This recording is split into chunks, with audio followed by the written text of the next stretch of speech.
President Masson Kakamajo, Jamtimon Kakamajo, Papa Bono Wanajo, Mama Ferreyo, the Candy Majo, Mama Ferreyo, Mama Ferreyo, America Bakito, America Bakito,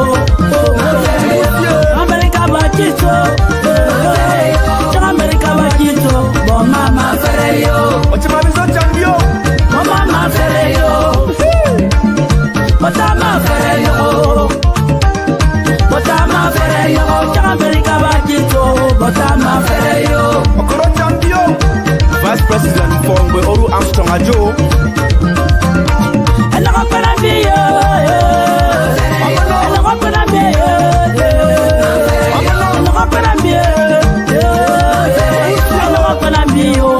Mama Ferreyo, I want to go.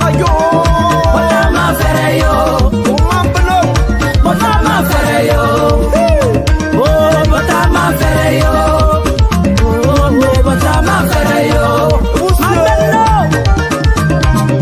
Secretary General Fedina Tabe Papa Bono, Bono, Moye, Mewakumon, Nebame, Wakumon, Nebame, Wakumoye, Wakumon, Nebame. Ay mama ya tumo. What's your master to Philip? Papa Ibengu. I'm going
Hello, ladies and gentlemen. Welcome to this very special edition of News Talk with yours truly, Chris Ado, coming to you from the great state of Texas, Houston, Texas, to be precise. I am so sorry for the late appearance. This show was scheduled to be here an hour ago, but unfortunately for some technical issues, we were not able to come to you right then. But the good thing is that here I am. Here I am. Thank you for tuning in. I'd like to welcome all of you who are joining from across the globe in Europe, Africa, the United States, the far and the near East, everywhere you can imagine, because I know whether you are in Australia, in Canada, in Ambazonia, in La République du Cameroon, you are watching News Talk with yours truly. Again, good evening and welcome to the show. Tonight I am taking you to a very critical subject, that is the talk of the day within the Anglophone elite. But before I bring that to you, please go ahead, hit that share button. Hit your share button and let everybody know that the show is live, the anchorman is live. I will be joined tonight by Dr. Simon Munzo. I will also be joined by Dr. Emma Osong, who will join me to do justice on the subject that I bring to you tonight. So please, do not touch your remote. I am going to be right back in a minute. Stay put.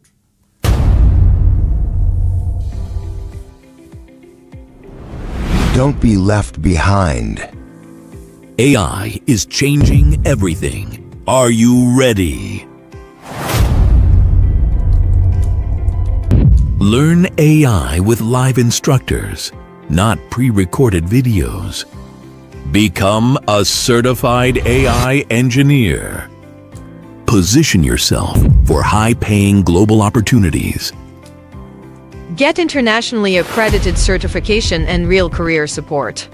We help you build your resume and connect you to job opportunities. Classes start May 22. Limited seats available. Enroll now at certifiedaiacademy.com or text AI to 346-271-0711. 346-271-0711. All right, again, thank you for joining the show tonight, ladies and gentlemen. This promises to be very, very exciting. Please go ahead, hit that share button. Hit that share button. Oh, unfortunately, I forgot. This show is not on Facebook. We are only on satellite and on the YouTube at the moment.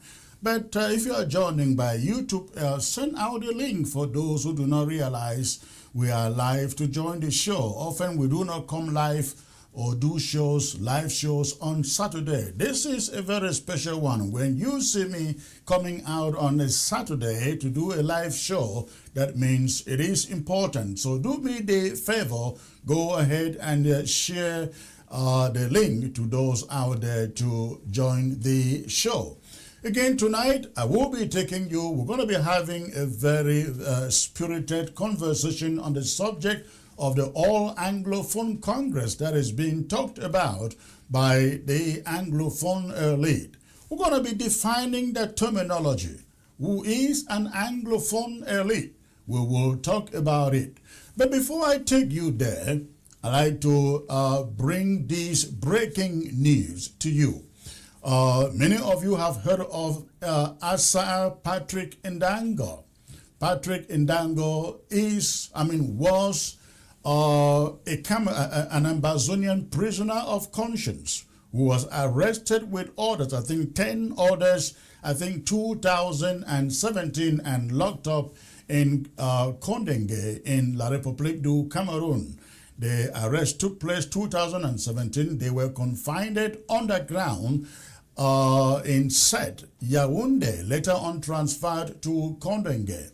And then for those of you who were in this struggle 2017, you must have remember the video that came from a bunker in Yaoundé of Ambazonian detainees lamenting of their arrest and detention and the conditions under which they were detained. Patrick Ndango was actually the one reading the list of those who were in the bunker. And since then, they have all been under detention, transferred to Kondenge. I don't think they ever had a judgment. Not at all. Didn't happen. But the sad news is today he died. He died from neglect. He died from lack of medical care. And as I speak to you, I understand that the corpse are being transferred to Bamenda for burial. But I'd like you to take a look at the person we are talking about, Patrick Ndanga. On Monday, I will bring you some images, videos of him reading the statement that they sent out from the bunker in Yaoundé in 2017. But for the moment, look at the man that we are talking about here, ladies and gentlemen. This is Patrick Ndango. This is how he was arrested. This is how he looked like when he was arrested. That is him now, before he passed. That is him before he passed. That is the condition under which he passed. He died, ladies and gentlemen. So again, the image you find on your screen is that of Patrick Ndango, arrested with 10 others, or was it 11 or 9 others? I didn't research the story before coming live because it just happened. I just got the story. But he and I think 9 or 10 or 11 others were picked up in Bamenda, taken to Set in Yaoundé put underground, and from underground they were able to sneak out a video of themselves underground lamenting about how they were arrested, the condition of their arrest, and what was going on. That was again in 2017. That was 2017. Today, Patrick Ndango is dead. And the conditions under which he died, ladies and gentlemen, they are pathetic. They were pathetic. The conditions under which he died. That is the man. That is the man, as you can see, ladies and gentlemen. Again, he died today in Yaoundé. But that was him by the time he was picked up. That was Patrick. Now, this is him today. We're going to be having time to really talk about this story extensively on Monday because I think it is sad. It is sad for any Ambazonian, any Southern Cameroonian who doesn't see what we are out here fighting for or fighting against for all these years. The Pope was recently in Cameroon and there were appeals from all over the place for these prisoners to be released. Maybe Patrick Ndango would have survived if that regime heeded to the call of the Pope and released them for some intensive medical care. No, that did not happen. And we do not know who will die next after him. Abdul Karim is there. He is not doing fine. Sissiko and the others are there. They are not doing fine. And they are dying one after the other. One after the other. And some people think that this is about individuals. Absolutely not, ladies and gentlemen. Well, I will hold on to this and do the narrative on Monday. But I wanted to bring you that piece of information. Patrick Ndango, the man whom you saw in the gulags of said Yaoundé reporting about their abduction from Bamenda to that place, is no more. He died today, and as I speak, I understand the cops are on the way to Bamenda for burial. Please stay tuned. I will be right back.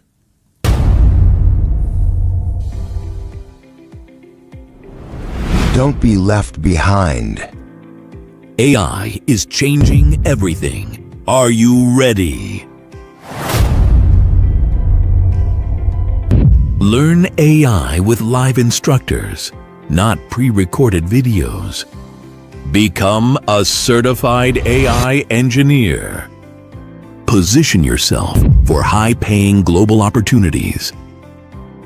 Get internationally accredited certification and real career support. We help you build your resume and connect you to job opportunities. Classes start May 22. Limited seats available. Enroll now at certifiedaiacademy.com or text AI to 346-271-0711. 346-271-0711.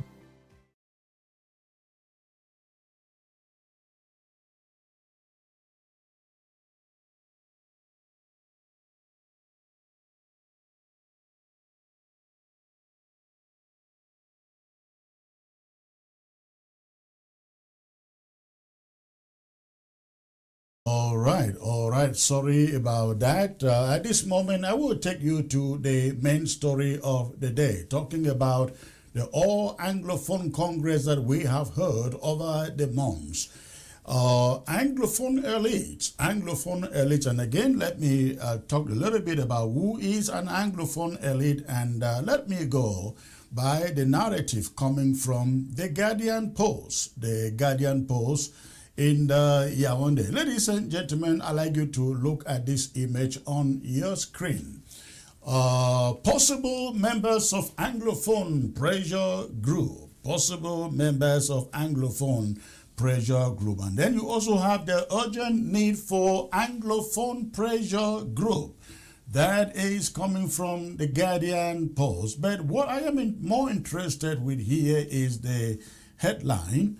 Let's see. Yeah, that is a headline. That is a story. Possible members of Anglophone pressure group. What the Guardian Post is essentially doing here, as you can see the faces there, is putting out who they consider to be Anglophones elite. You have Chris Fobignon there, Dr. Monzo, Archbishop Nke, Barrister Takub, Akere, Mona, Reverend Funky, Zekwa, somebody, I don't get the name right, Barrister Nico Hale, and then you have Agbo Bala, Kawala, Esther Omam, Eric Chinje, and who is that? I think that is my man, Charlie Ndicho. I didn't know Charlie has become an Anglophone elite. I never expected to fall within that. Then you have Guy Christian himself, the publisher of the Guardian Post. And the last person there, I can't figure out who he is. So, going by that image on your screen, ladies and gentlemen, you have those they consider leaders of the Anglophones. And so essentially, those are the leaders, the Anglophone leaders, and others, of course. You have people like Rebecca Inonchong, she is out there, and many others who are not mentioned in that thing, who are considered Anglophone elites. They are the ones. My talking point for this broadcast is directed to. So please, give me a minute here. Let's get the graphics, on the screen, and I come to you with that talking point. Okay, I think we got it there. So at this moment, I'd like to take you to my talking point centered on the subject that you find on your screen. The subject you find on your screen. All right.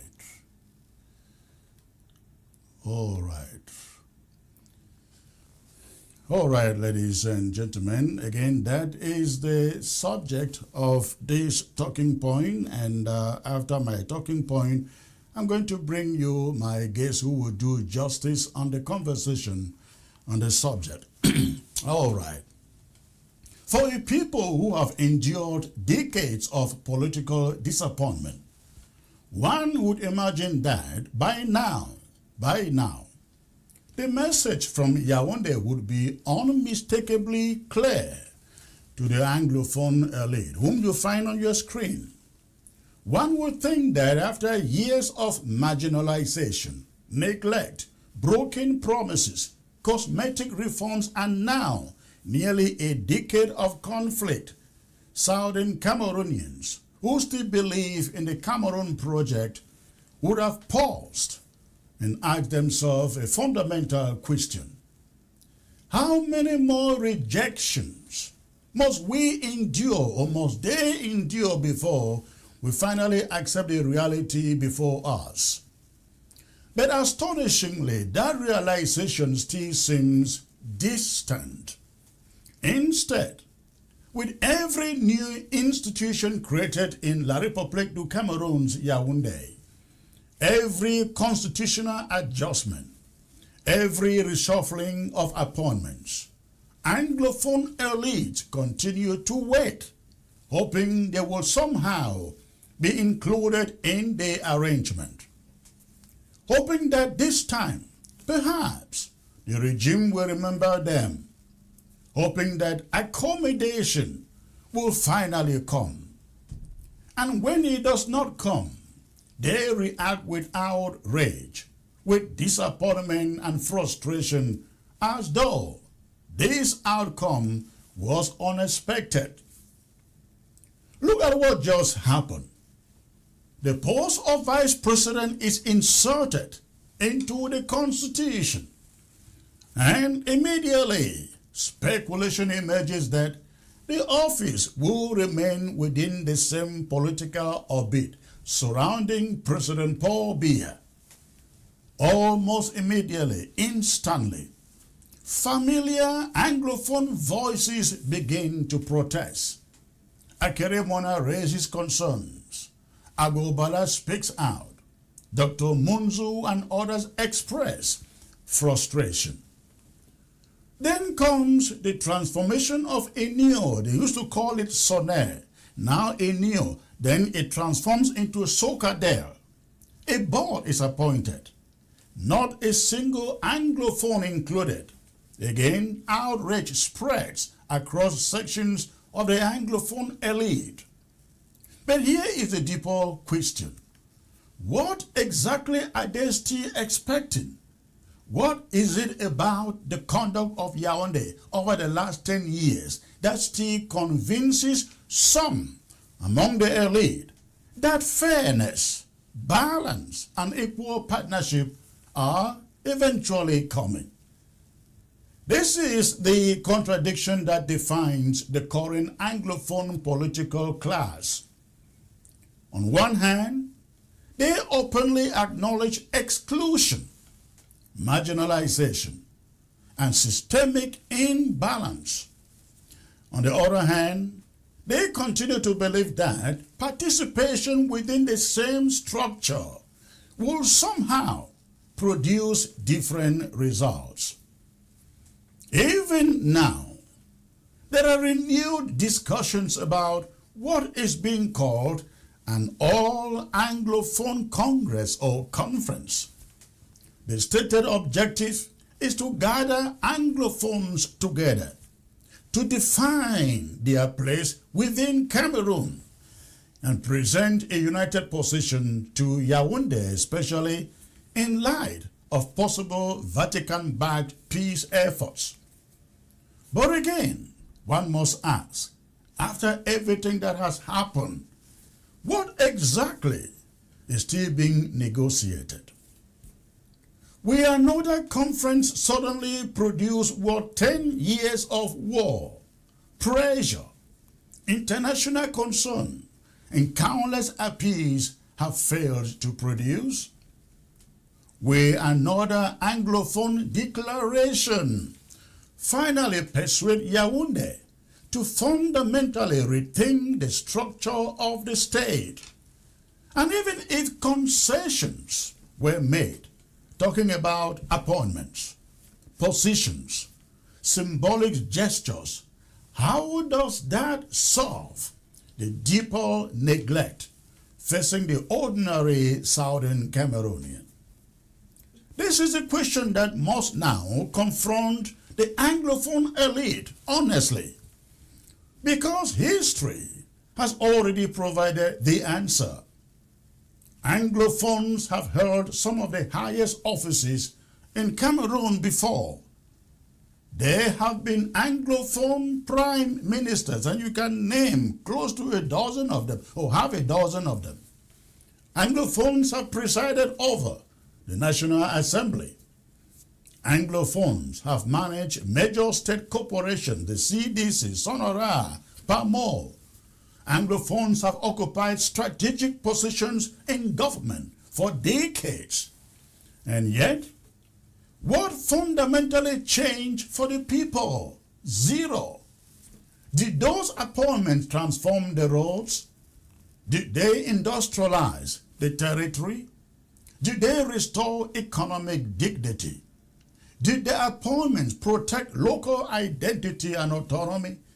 Did they resolve the underlying grievances that eventually exploded into war? The answer is painfully obvious. The existence of Anglophones within the system never translated into structural transformation for the Southern Cameroons. That is why today's debate cannot simply be about appointments and representation. It must be about substance, because representation without power is symbolism. Representation without structural guarantees is decoration. Representation without meaningful political change is an illusion. Even the Grand National Dialogue, which was presented as a historic opportunity by La République du Cameroun for reform, produced little that materially changed the trajectory of the conflict. Promises were made, expectations were raised, yet years later, the fundamental tensions remain unresolved. So why does optimism persist among sections of the elite that another round of engagement, conference or congress without leverage, without unity, without strategic pressure will suddenly alter Yaoundé's political instincts? At what point does hindsight become clarity? Genuine dialogue remains urgent if the conflict is ever to be resolved sustainably. But dialogue only becomes meaningful when all sides recognize that the status quo is no longer tenable. Right now, it is obvious that the Anglophone elites are not reading the handwriting on the wall. And that is precisely why this moment matters. The Anglophone elites stand at a crossroads. They can continue the old politics of accommodation, of seeking appointments, lobbying for positions, and negotiating for inclusion into structures that have historically failed to deliver meaningful change. Or they can begin to rethink the struggle fundamentally, not as a scramble for access to the national cake, but as a broader question of justice, dignity, political equality, and the future of their people. Because the ordinary Southern Cameroonian is not asking who sits on a board in Yaoundé. The ordinary citizen is seeking why roads, or is asking why roads remain broken, why communities remain devastated, why opportunities remain limited, and why generations continue to feel politically alienated. Those are the real questions, the real issues, and no number of appointments can answer them. This is why many increasingly believe that Anglophone elites and independence-minded voices must stop operating as though they exist in separate universes. The future requires strategic unity, not necessarily uniformity of ideology, but unity around one undeniable truth.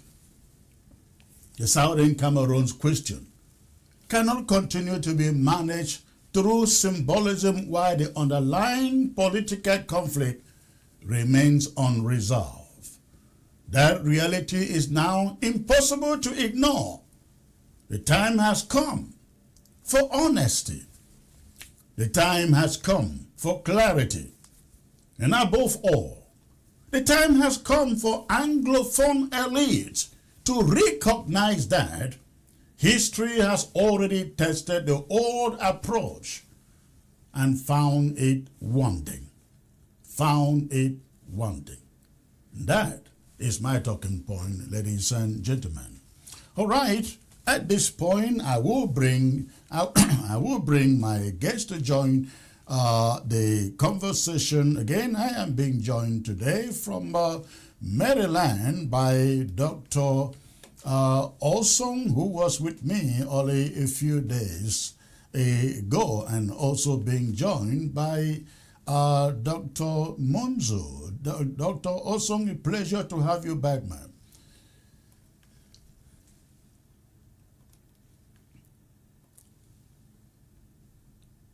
I think you are muted. Okay. Oh, sorry. You are muted. You are okay. Go on, please. Go on. Can you hear me now? I can hear you now. 515. So thank you for having me again on your show. It's my pleasure. Thank you. Dr. Monzo, it's been a while. Great to have you back, sir. Thank you. Good to be here.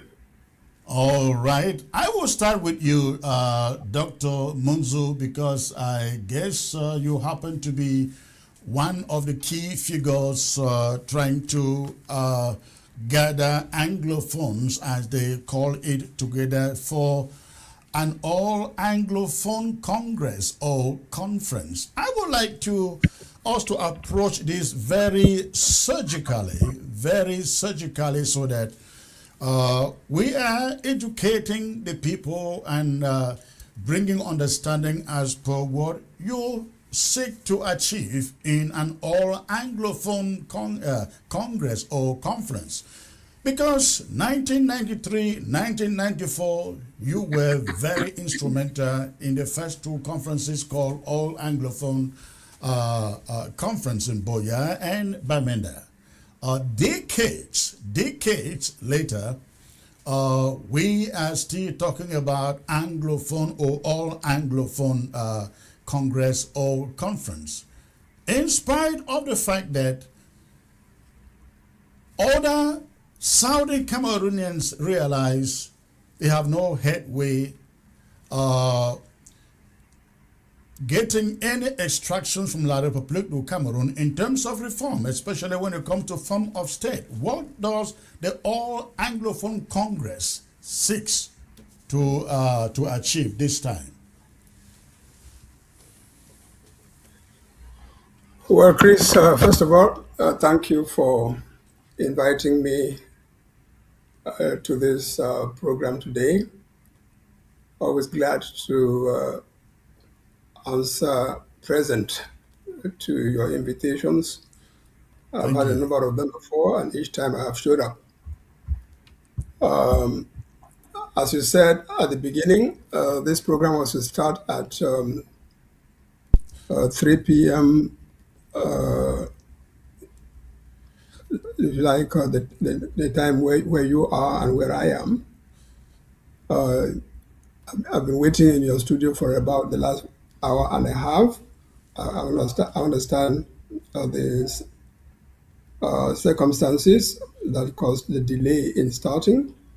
Right. But at the same time, what this means is that I will have to excuse myself to go to the next engagement that I had, which should be starting in about 25 minutes. Okay. But I hope that between now and then to share with you as much as I can. Sure. First of all, and by the way, I take the opportunity to pray with you and I guess other Cameroonians for the repose of the soul of our compatriot whom you announced at the beginning of this program passed away in prison in Condé. Now, Chris, I think we Southern Cameroonians have to get over it. Let's stop playing games with ourselves, which simply delay the responsibility that we delay engaging in the responsibility that we have to organize ourselves for a real resistance in the context of the Cameroon we have today. You've dwelled at length on this list of 15 names brandishing their pictures based on what was published in the Guardian Post. Now, whoever put that thing in the Guardian Post is one person who is expressing his or her view. None of us asked to be on that list. In any case, I did not ask to be on that list. And if we're talking about Anglophone elite, it is not the 15 people you see in that in that newspaper who claim to be Anglophone elite. Now you've got to ask the editor of the newspaper, the publisher of the newspaper, where he got his names from, on what basis, under what criteria. But don't expect to take to task people whose names, or people who find their names on that list with their faces. I can tell you that any other person drawing a list of 15 Anglophones elite to form a pressure group now will have a different names and different pictures. Okay. And that's the trouble with us. We dwell on the unimportant. So please, this particular thing has gone up in the to the Guardian post, and there is no reason for us to spend our time even discussing that as if it was something important. It is not. It does not signify anything. There are so many newspapers in Cameroon. Any one of them can make up their own list of dignitaries or elite, and you will find that the composition will change. So for my part, my recommendation is let's not waste our time on frivolous things like this. I personally did not ask to be on the list. I personally do not claim to be an Anglophone elite who should be a member of a But don't you think you are qualified, dog, as pressure. an Anglophone elite? I mean, you have been championing this cause for quite a long time. Yes, I have. Yes, I have, but not in a way that simply continues to inject these divisions that we have amongst ourselves. Because the first thing people are going to say, oh, why those 15? Who sent them? They are showing up. I mean, as you yourself use the expression, these are people who are negotiating for inclusion. No, let's stop this. Let's stop doing this to ourselves. Let's stop. Let's stop. Okay, so going from there, I would go to the more serious thing that you just mentioned: holding an Anglophone conference, whether you call it Anglophone General Conference, All Anglophone Conference, again, whatever name you want to give it, Southern Cameroons Conference, whatever. I personally don't give a damn about names. I don't give a damn about labels. I want to see the substance of what we are trying to do. And Chris, for you to understand where this is coming from and therefore where it is heading, let us accept the fact that since the division of our territory, Southern Cameroons, West Cameroon, into two parts, the so-called Northwest and Southwest provinces, today regions, in 1972, our people do not have a common institution that can legitimately speak for them, legitimately bring them together, legitimately advocate for them. We don't have. We had a government in Biya before 1972, between 1961 and 1972. We had a government in Biya. We had a parliament in Biya. And if something concerned our territory and someone needed to speak for us, or advocate for us, or fight for us, the expectation is that that will be done by our government in Biya, by our parliament and parliamentarians in Biya. But Chris, since 1972, we don't have that. So when there is a need, as there is a need, has always been a need for what we call to the Northwest and Southwest to get together and discuss a matter that concerns them both. The first question that arises is, who is going to convene them? Which institution is qualified to convince them? Chris, we don't have any. That is why the starting point has to be a coming together, so that when you come together, at that coming together, you can then decide, designate people who will represent you, what the issues are, what strategy you want to lay down for pursuing those issues vis-a-vis the other party. We haven't had that. Okay? So in 1993, this is what led us to convene the first All Anglophone Conference in similar circumstances, where there was talk of a new constitution, that announced a grand débat, large débat, and all of that. And the question was, shall we Anglophones go into this in disarray? It's the search for the answer to that question that prompted my friend Carlson Anyangwe and myself to join to convene the first All Anglophone conference. And today the need remains. So at the point where you and I are talking in 2026, this absence of a body that without question represents and can speak for the North and Southwest remains an acute issue in 2026. Doug, if I may, hold your thought there. Thought there. When you talk about the absence of a body, we recall that Cardinal Toomey, before he passed, was carrying out an effort to hold such a conference. I mean, he was basically an individual, not an institution. Why can't somebody else step into his shoes and say, "We got to do this"? But Chris, that precisely is where we are. Now, first of all, the day of the writing of the history of the Anglophone General Conference, as was spearheaded by the late Cardinal, will come. Okay, and you, Chris Anu, you know full well that I was at the origin of that initiative, that idea.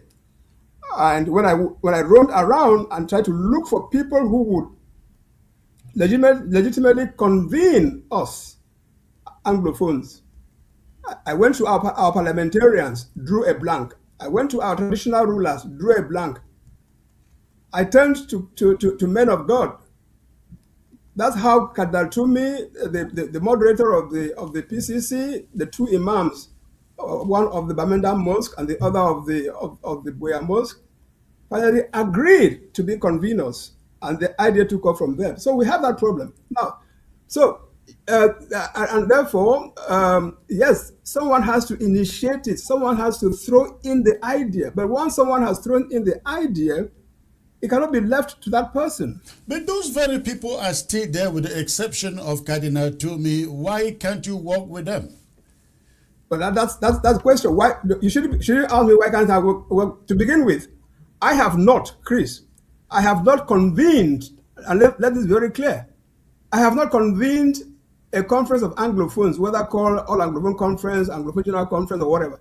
I, Simon Munzu, have not convened a meeting of Anglophones. In the statement that I issued following the visit of the Cardinal, all I said was that I continue to believe, and I was expressing my own point of view. I continue to believe that a meeting of Anglophones is essential. I even called it a national imperative, and that it is essential that Anglophones meet. That I was stating my belief, a personal opinion, and I maintain that. I did not convene a meeting. On the contrary, I even said that we should not rush into convening a meeting because it would look opportunistic. I said so. So if the idea is accepted, then comes the question, all right, Dr. Munzu, that idea that we meet, we think is good. We like it. All right, but how do we meet? Who is going to bring us together? Then the conversation begins on who is going to bring us together. The conversation goes on to what are we going to talk about? Where are we going to meet? The conversation as to what are we going to talk about when we meet? The conversation as to whom are we meeting for? The results of our meeting and what we adopt. Where will that go? Whom are we addressing it to? Are we addressing it to any particular person, or are we just going to implement it ourselves? Those are questions that are supposed to be answered as part of fleshing out the idea, the proposition that we meet. But when the way we operate, someone expresses that idea, and we Anglophones, in our typical manner, immediately start throwing darts and arrows and this, we kill that initiative, we wait for the next one. So let me make it very clear. I take opportunity of you're giving me, make it very clear. Simon Munzu is not convening an Anglophone conference. But Simon Munzu is saying, Simon Munzu is saying that Anglophones need to meet. And Anglophones should therefore work out modalities on how they meet. If we agree on the idea, if we think that we don't need to meet at all, fine. I've expressed an opinion. I'm not, people don't have to follow me. People don't have to take it. But I have, my own role would be, I have expressed an opinion because I believe that we leave it. If people don't want to follow it, okay, fine, we leave it. And let us see how and in what forum we are going to assert ourselves into that. You yourself have said that 10 years of war have not produced the results that we wanted. So war itself is clearly not the solution. And if war is not the solution, Chris, and whatever about dialogue, wouldn't you agree that in the present circumstances, we need a preliminary meeting to agree among ourselves who should represent us in a dialogue? How does making such a suggestion become a matter for, I don't understand. I don't understand. The problem of representation is that the independentists like myself doesn't agree with your position of a federal Cameroon because a federation can mean 20 states. You people have not defined exactly what you mean in a federation. That is one Chris, of the problems. Chris, that cannot be a hindrance to us meeting. Please, it cannot be. Listen. So, wait a minute. I mean, if you say if we decide that Anglophones are not going to that separatists or independentists, let's call you that. If we say that independentists absolutely have to have their way or nothing, that federalists absolutely have to have their way or nothing, that unitarists or unionists, called the people of the government of today, as you will, if they insist it is their position, nothing, then in effect there is no point Anglophones meeting if we are all coming into a meeting only to say it is my way or the highway. No. So what you are saying the assumption. Excuse me, sir. Hold on a second. So the assumption is that Anglophones will be meeting, obviously bringing into that meeting these various positions, but they will sit in that meeting, listen to each other, and hopefully at the end of that meeting come to a consensual position. Okay? So you are saying you want a meeting of all shades of Southern Cameroonians, not just a federalist minded Congress. Of course, Chris. Of course. That's why we're calling this all Anglophone. Listen, Chris, even the AAC one, the first meeting in Biya, I can tell you, my dear brother, it was a meeting of Southern Cameroonians, West Cameroonians, Anglophones of different shades. You know that. I know that. That was its purpose. That was the purpose. At that moment, there were no talks about, there were no separation was on the table, was at stake. It was all about reform. No, Chris, I will correct you right there. There was. There were people, Anglophones, whose ideological policy stand was that we separate from La République. Yes, before the Biya conference. That was the position of the Cameroon Anglophone movement and a number of other movements, even to the left of the Cameroon Anglophone movement. So our effort in 1993, and that in fact it was to bring together all these shades of opinion, and to that extent we succeeded, because you have people there from Cameroon Anglophone movement. You have those who, if left only to them, we should have declared independence unilaterally right at that time in 1993. So there's nothing new in terms of us not having being in having differences of opinion, and that is understandable. Why would you expect all Anglophones at any particular point in time, the sons and daughters of a whole nation, to have only one point of view on anything? Again, I Our point of view understand. about the I Biya, get but the we point have you to are. develop the capacity to manage our differences. I get the point you are making. However, at that moment in time, 1993 and 94, all the talks were about the form of state, talking about a return to the 1961 status, which everybody agreed. Today, you have those who believe in a free and independent Southern Cameroons, and you also have those who are stuck to 1993 and 1994 in the Federation. That hasn't happened. Now, if you are calling for an all Anglophone Congress or conference today, how, in your opinion, do you reconcile the two camps? You don't reconcile the two camps up ahead of time, Chris, my brother. You can't Okay. do that.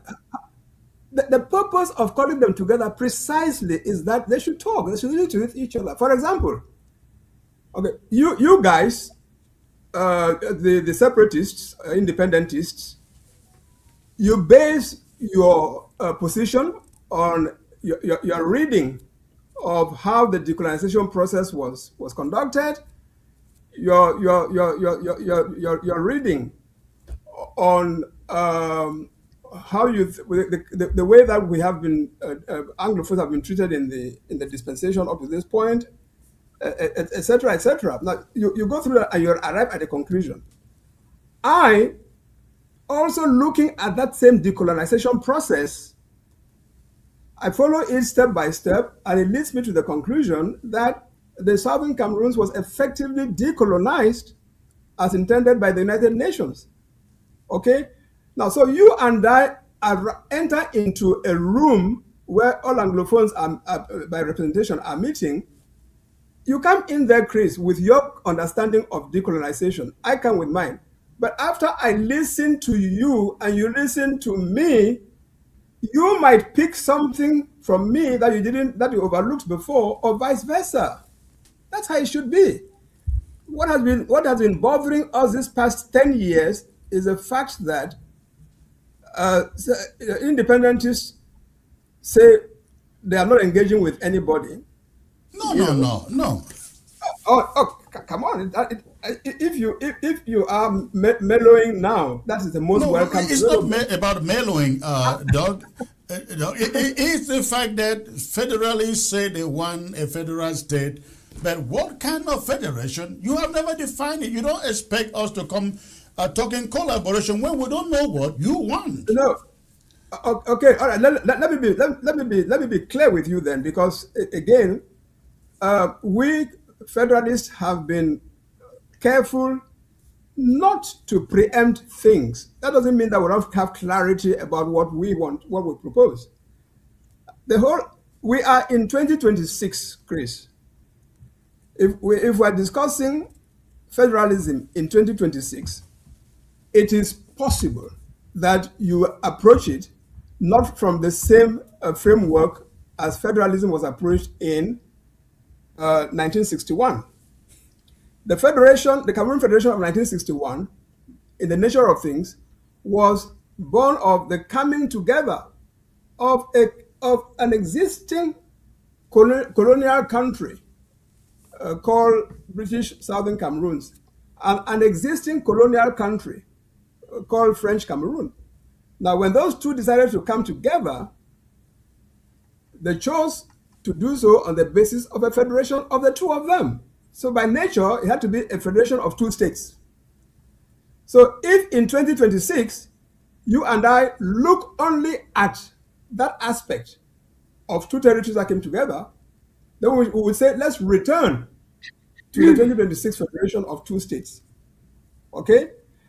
However, if you approach it from the standpoint of the essence of calling for federation is to get government closer to the people, be more responsive to them, then you have to admit that in 2026, there are people in the people of the northern part of Francophone Cameroon would not want to hear that you would return them to a federation, which means that they have to go back to relying on Yaoundé for everything, because their own federated state will have Yaoundé as its capital. So once again, the people of Garoua, Maroa, Ngaoundere who are enjoying even this imperfect regionalism, you tell them from now on, you are going back, you'll depend only on Yaoundé for everything.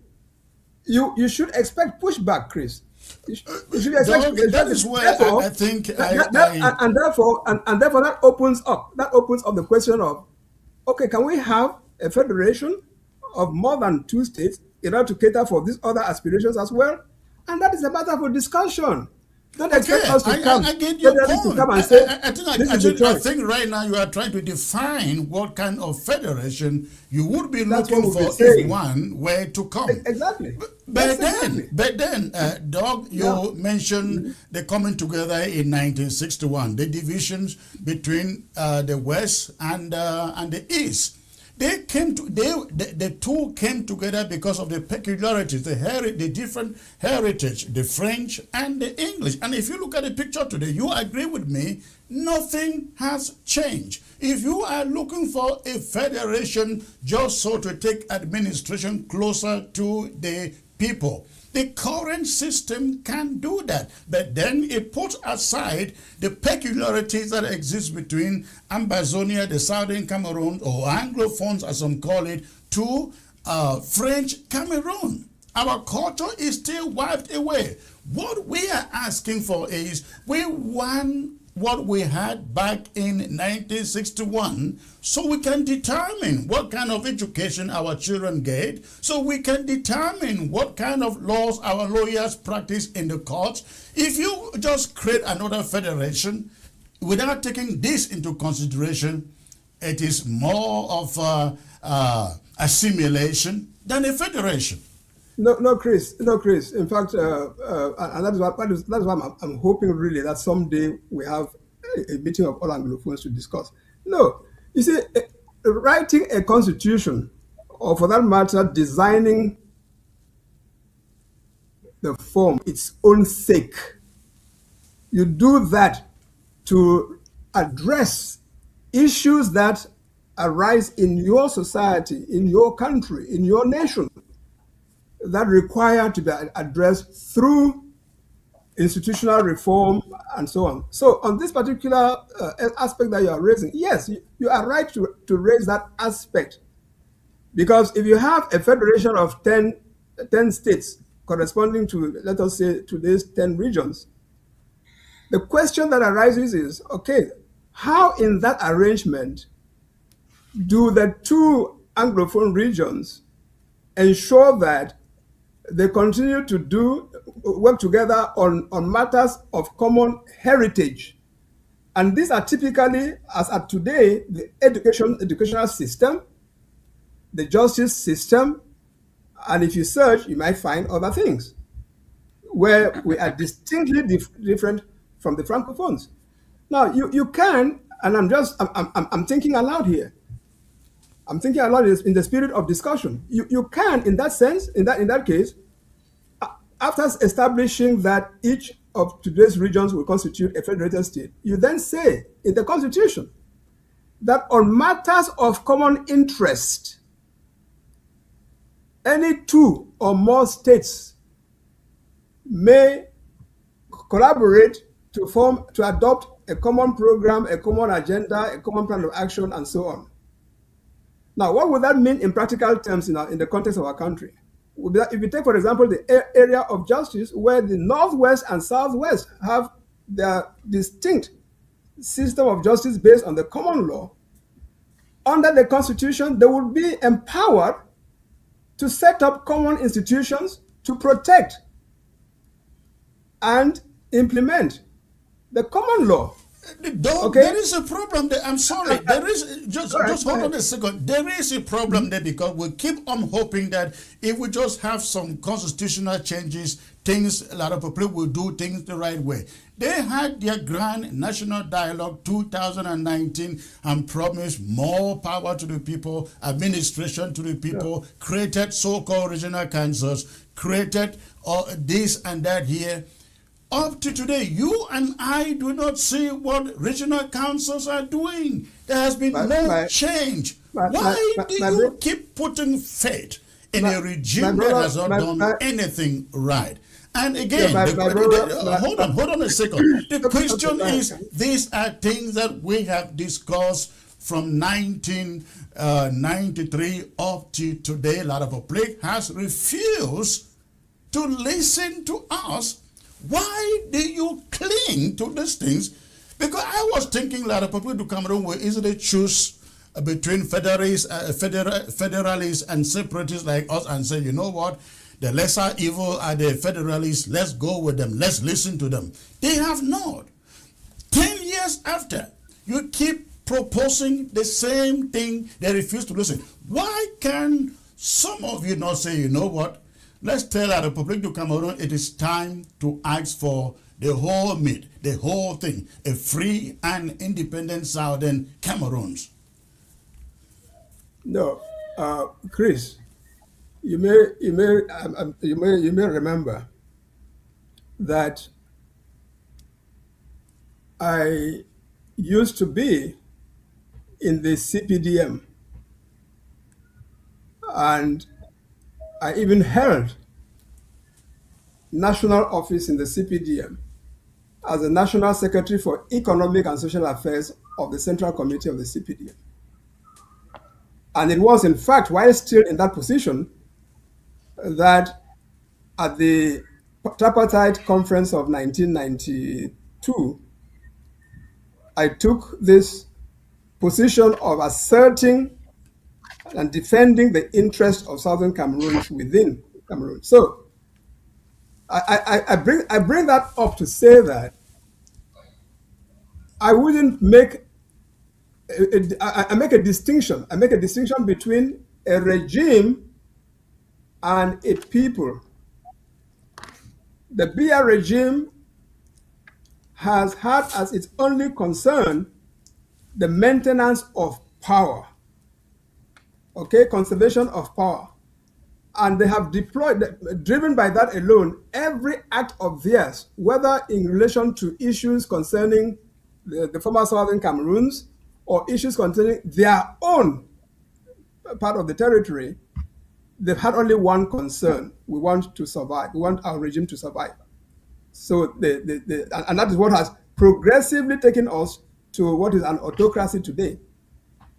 Now, I am not, and I suppose there are many others who don't believe that when this regime ends, as it will end, that whoever takes over will have the same attitude to the governance of Cameroon vis-a-vis Cameroonians as the Biya regime has done. Okay? So I am driven by the optimistic expectation that our country is not condemned to be governed the way it has been governed especially this past 45 years under President Paul Biya. But and so you look at the way they are trying to go about this.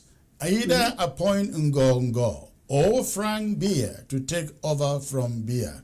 What makes you think that if any of these is appointed vice president who becomes president, he will do things any different? And what makes you think, Chris? What makes you think that in that eventuality, it will be right for Cameroonians, Anglophone and Francophone, to just sit and accept that? Well, because they've always accepted it, except we Southern Cameroonians who have refused to accept it 10 years ago. No, Cameroonians on the whole, and that I'm afraid we cannot disculpate Anglophones. Cameroonians on the whole, I'm sorry, are not behaving as if they understand that matters, the governance of their country concerns every citizen, and every citizen ought to feel involved. We still have this Cameroonians have this messianic approach to their governance, okay? Where they see an individual as a messiah, Paul Biya as a messiah, Frundi as a messiah, Maurice Kamto as a messiah, Chiroma as a messiah, perhaps Chris Anu as a messiah. No, we have to get away from that. Cameroonians have to get away from that. So my expectation my expectation, and I have a strong expectation in that regard, is that things are not going to be the same, partly because of the awakening of Cameroonians to the realization that things are not going to change by someone delivering it to them. It is by them engaging to make it change. Now, so that's very important for me. And what I would devote myself to, and I would hope invite. that was true. I hope that was going to happen. It is not going to happen. Prof, you hold on for a second. Let me bring in Sure. Dr. Osong into this conversation. Dr. Osong, let me begin by asking you, do you have any hope that a new leader in La République du Cameroon will see the need to get Anglophones, as they call it, into the center government? That means to occupy, not forget about position, to give Anglophones their dignity, their rights, and the justice they ask for. Hello, Chris, and hello, Dr. Munzo. It's a pleasure to be on the platform with you again. The last time we met, it was under not so favorable conditions. So good to see you. I remember that, yes. Yeah, so I'm glad we're meeting outside of that. Chris, before I answer your question, I can't do this without acknowledging prayers for Patrick Ndango's family, someone I knew when he was in the diaspora. What I want to say is that the images that you projected must not be lost on us. These Yes. are reminiscent of Holocaust type images. I cringed, I cried, I turned away, but I forced myself to look at the gentleman that I happen to have known. So the world must know that this is foreseeable, as it is deeply regrettable that a system is designed to break the strongest amongst us, particularly our brothers and sisters of this so-called Anglophone extraction. It must be said that this gentleman was abducted, held incommunicado, left without legal counsel as he appealed from the dungeons of La République. Still, the system failed him. The international community spoke on his ill health. Yet, for 8 long years, my friend and brother, and friends to countless people who knew him when he was on in these parts, is now the image that we see from the Holocaust. Let me underscore that. The images reminiscent of the Holocaust. So I want to state here, before I go to your question, the Kondengi system is designed to be a warehouse that mostly houses those of our brothers and sisters from the so-called Nozo to go there and die. The evidence is there. It has been reported, and more the reason why conversations today with respectable leaders like Dr. Munzo become even more central and critical in this times in 2026. Now, to your question, I really will not debate the internal workings of the dictatorial regime in Yaoundé, for a simple reason that if you try to understand Cameroon, you are chasing, I don't know what. As they say, if you understand Cameroon, then you're crazy. But I would attempt to cast my response in light of some of the elements that I've heard from Dr. Munzo. I want to say some of the things I agree with. They are thought of, as I expect from no other person than someone of his caliber and his experience. Yes, the AAC, to argue that it's not important is to miss a certain fundamental concept here in conflict resolution. But the AAC, in my view, pre-assumes a model based on good faith. And that model based on good faith, i.e. trust, has already been broken over a long period of time, as Dr. Muzo himself has explained. I also come from the persuasion that the AAC does not have in itself, whether it convenes or does not, the ability to end a war. As I mentioned during a different conversation with Dr. Munzo, I drew his attention to the fact that the ground under our feet has shifted. Arguments about fragmentation is in my view somewhat academic, because whether it's the FARC, whether it's the IRA, whether it's the ANC in South Africa, the issue of fragmentation is there. Go to Iran today. They are negotiating peace with what is essentially a weaker party to a conflict. So our case is no different. But here is where I come down on the ASC. Having another ASC, notwithstanding 1993, 1994, and the silence that came from all the proclamations and petitions, and the banning of Christian Cardinal Tumi's effort alongside with my brother, Dr. Munso, having another conference is a political arrangement without the necessary legalities and frameworks to change anything. So I come from the point of view that any coming together of Anglophones should be to put pressure, to lobby for an internationally backed mechanism and mandate that Biya cannot wiggle his way out of before he dies, or whoever he now self-appoint as the next president of, quote, it may be Anglophone extraction. I come from the tradition that bringing various views together when there's conflict is the leadership thing to do.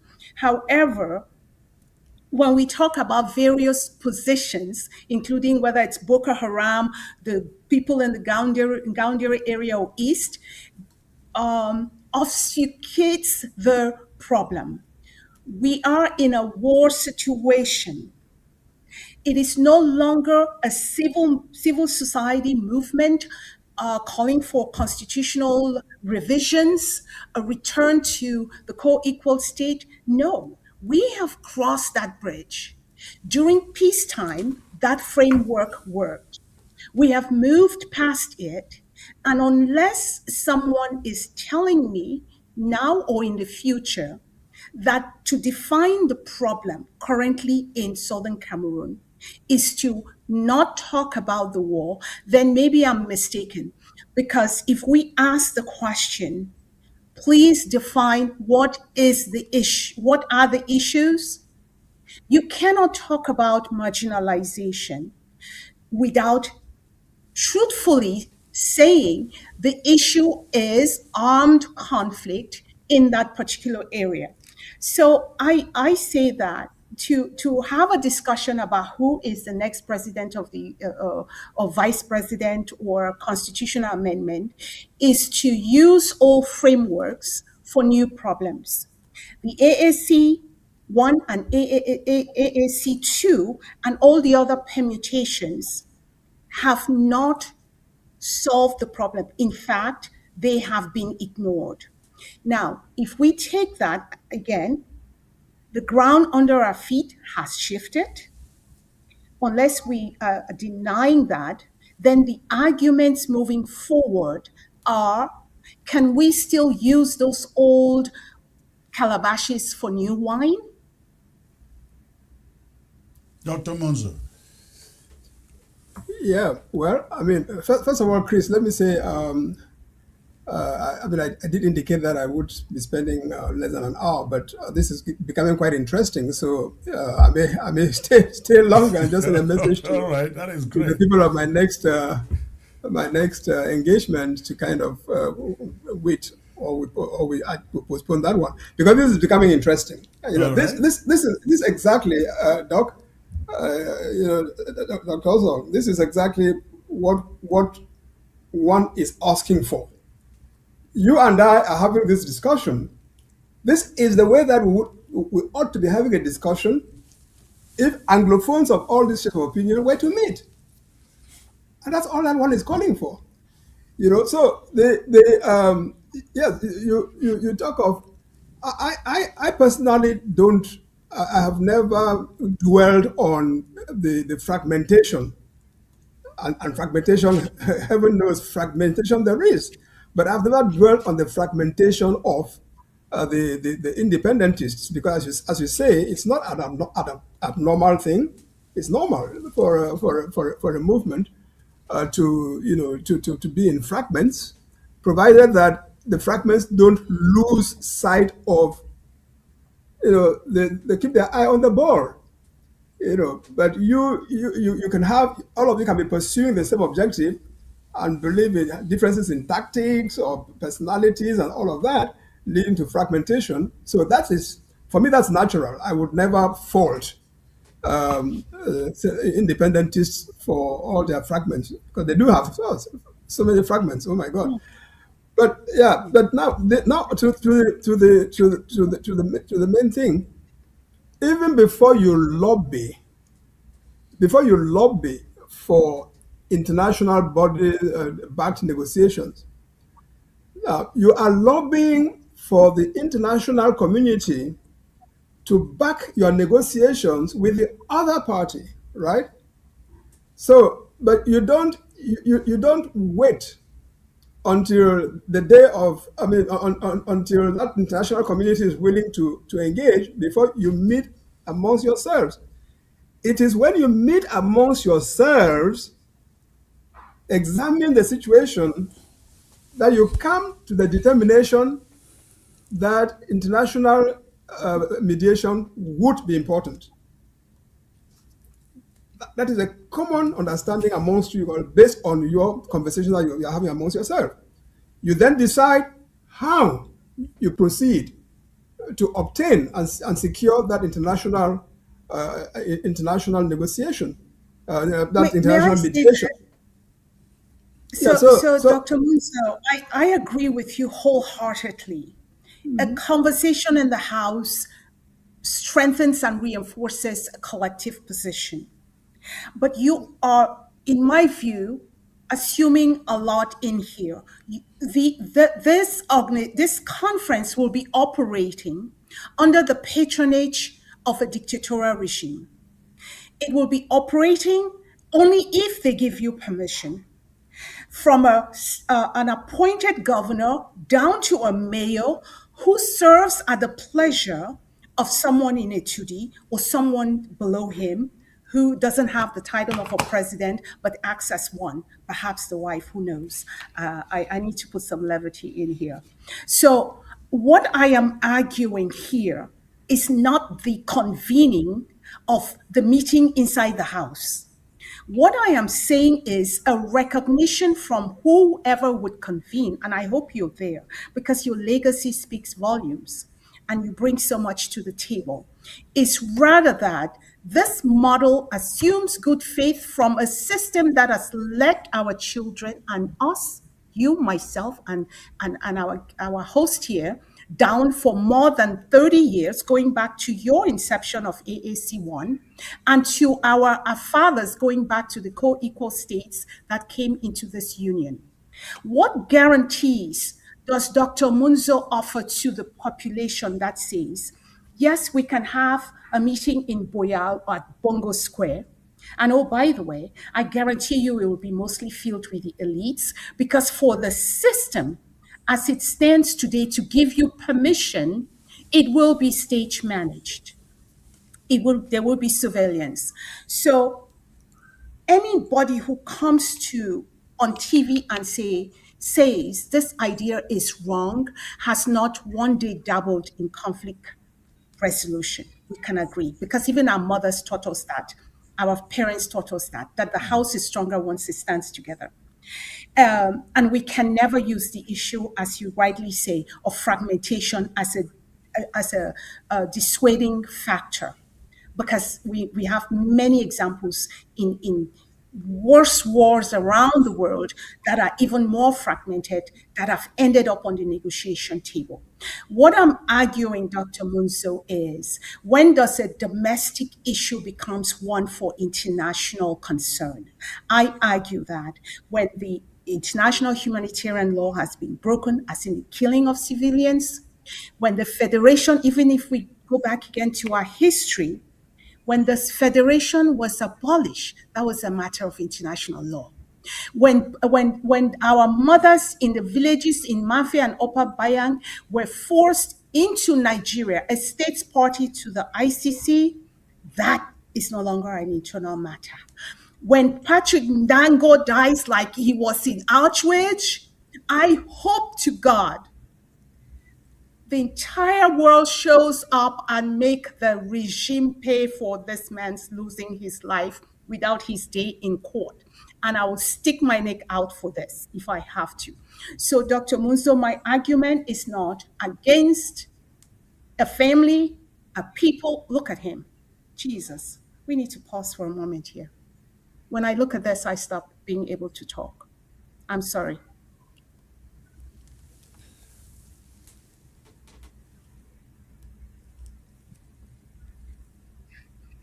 And you and I, Dr. Munso, we have families, friends who are victims of this system. And we look to them to give us permission to sit. There are no security guarantees that they can offer. They have not acknowledged, they have skipped the Swiss facilitation. They say, yeah, they told the Swiss envoy to my ears, because I was present in those meetings, don't come to Yaoundé, because they had the state managed craft after they had told you no with Christian Cardinal Toomey. So they can tell and I knew the amount of pressure, and Dr. Munso, you also knew the amount of pressure that the UN at that time, in 2019 and prior, their September meetings, they had sent diplomatic letters. You've got to take care of this, Yaoundé. They said, we'll have our own meeting and push away that pressure. They succeeded by telling Christian Cardinal Toomey, and all the hard work you've done, you all go to hell, as one would say in Pidgin. Una wait, will he come? So what has happened? Even the Pope came and nothing happened.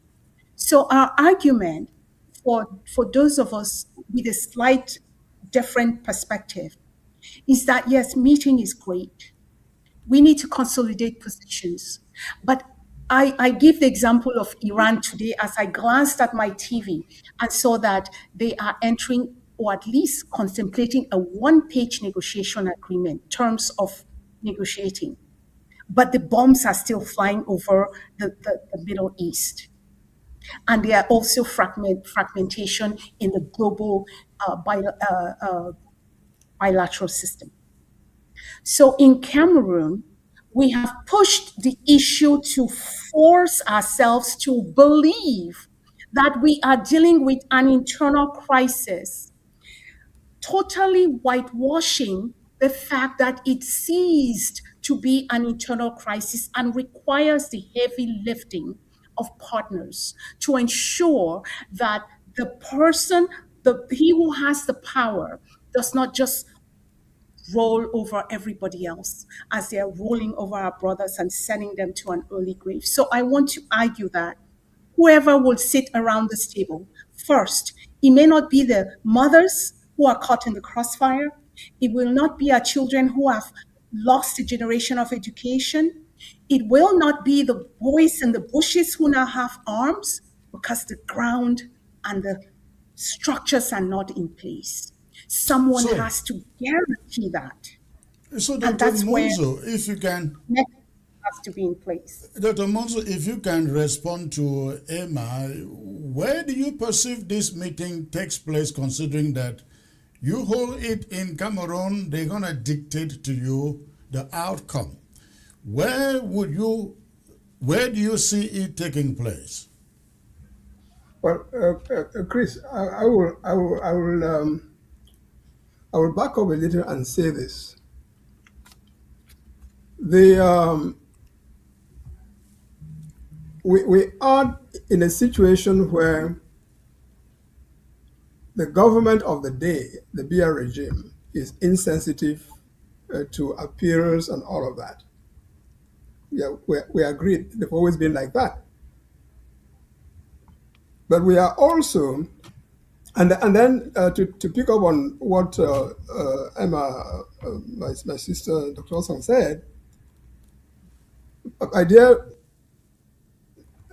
down too much on the international community. I can tell you that. Really, I can tell you that. Don't. Because the way it functions, there's a yawning gap between what the texts of the international legal order does, whether in terms of the UN Charter itself or a whole host of specialized international legal instruments on these things, on refugees, on genocide, on this and on that. There is a yawning gap between what those texts provide and what member states do when a situation requires the invoking those things. So it can lead to a tremendous sense of disappointment, and I'm saying this as someone who has watched it, close up. A tremendous sense of disappointment between what the international community promises through its texts and even institutions and what it does in practice when the interests of the member states who drive the UN are concerned, especially as long as this thing of the veto power given to five who is concerned. Yeah. So I wouldn't. So having said that,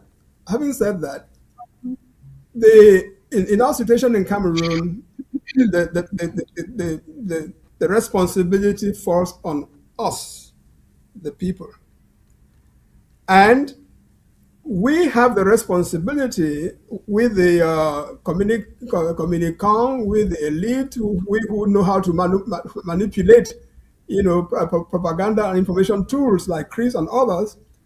We need to sit down and really strategize on how we reach out to our own population and build their awareness from the perspective of their own direct involvement in what has to be done. We haven't been good at that. Because again, up to now, whether you take it from the point of view of the independent... My thinking is where you get the population to come in is when you say to them, we are planning this conference, it is taking place here, this is the role we want you to play. Then they come in there, but as of the moment, you don't say where it is taking place, when it is taking place, they are lost. Even before that, Chris, you have to tell them why, for whom, in whose interest you are convening this conference. Okay? Because there are two levels. When you are dealing, in the context where the whole thing is simply a matter of the elite, the governing elite in Yaoundé, negotiating and dealing with the elite that emerges from our territory. Now, at that level of elite, it doesn't matter what our fathers and mothers and brothers and sisters in the village think. Okay, that's one level. But in our present context, that level cannot work because the Biya regime is not ready to engage without having to confront a popular resistance. And a popular resistance doesn't need to be an armed resistance. Imagine that this past 10 years that we have lost, we have spent them rather, instead of alienating, in various ways, alienating our own population, we have spent them educating and sensitizing our population on what is really at stake. Though our population has been educated since, I mean, from 1972 up to 1994, when you said without Cameroon granting us going back to the federation, there will be secession. What else do you want them to do? You sensitize the people. You told the people if Cameroon does not grant federation, you will go for total independence. You educated the people. Well, Chris, you see, as you say, you told the people, and this has been it from the beginning. You told the people, where you need the direct involvement of the population into what you are pursuing, you do need to conduct an information, propaganda, mind-setting effort to get the population to buy into what you're doing. It's not the same thing as announcing to them that, well, we are suffering, we are marginalized, and so on and so forth. That population is not seeing the direct connection between what you want to achieve and what contribution they should make. Dr. Muzo, hold on there. Dr. Emma, you think the Southern Cameroons people did not buy into the idea of a war of separation? You can just reference Cardinal Tumi's survey to get your answer, and I think the audience already knows that piece of data very well. For what it's worth, let's just be clear. But back to Dr. Monzo's point. No, Doc, if you don't mind, let me just interject there. If you don't mind, let me interject there on the Cardinal Tumi survey. Sorry, I'm sorry. Because again, there is a lot I didn't know how it was done, but it's out in the general. No, exactly, because there's a lot of there's an attempt to exploit that, and I've heard many independentists trying to. So, but let's be very clear, because unless we face the facts, educate us, because we're here. Unless we face the facts, we cannot formulate our strategy. You know, Cardinal Tumi, after a combination of independentist or separatist pressure and the government of Yaoundé caused the conference to take place, he then decided, as his own plan B, to conduct a survey. If you look at the questions that were asked, there was no question there on independence. Deliberately, he didn't want to invoke independence. He didn't put a question, but he put towards the end, he put a kind of open-ended question. Choices that you have here, if you were given a chance, would you want any other? And then that's why people said independence. Okay. So you make my point, right? You make the point. I was afraid that I was misquoting a statistic. No, Doc, you're right.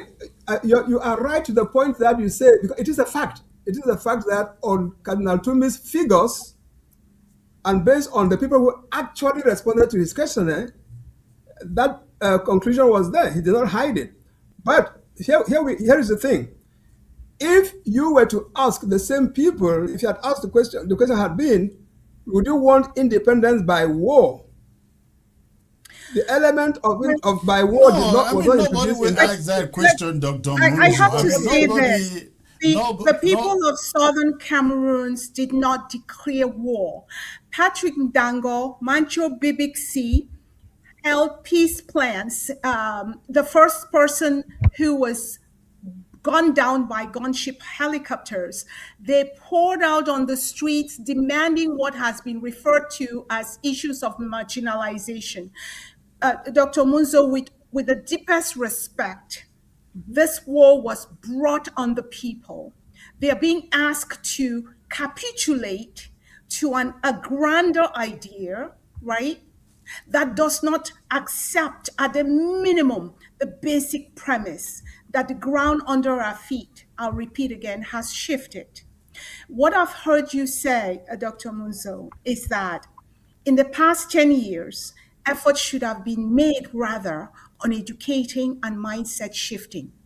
Dr. Munzo, for the past 10 years, the United Nations statistics puts deaths at 6,500, but we know that is far higher because Yeah. who's reporting in Kwakwa, who's reporting in Zerayam? We know for a fact that more than 20,000 have been extrajudicially arrested and taken into Kondingi, and they look now like Patrick Nango. We can never forget that. We also know that Cameroon has flown in and picked up refugees. What's the technical term? Refoulement, and they are languishing in jail. And God forbid, they may end up as the pictures we've seen of Patrick Ndango. So my thing is, we are not in the pre-civil demand era of 1993 and 1994, where the construct of demands, petitions, and proclamations were done in peaceful time, where you could petition a government. 10 years hence, who is arguing still, even in the perceived peace that some people believe still exists in Cameroon, that they are not young men in the bushes, and that our backyards are not militarized? With all of these different things, what political conference can achieve when the instrument of implementation are not within your ranks? Yes, we can talk. I submit that that will be, Dr. Musa, and I beg you to educate us on this, is what is called the track 2 dialogues. Track 1 must be, as it often is, to bring belligerents together to say, what are the root causes here? Why is it that we can't get this to end?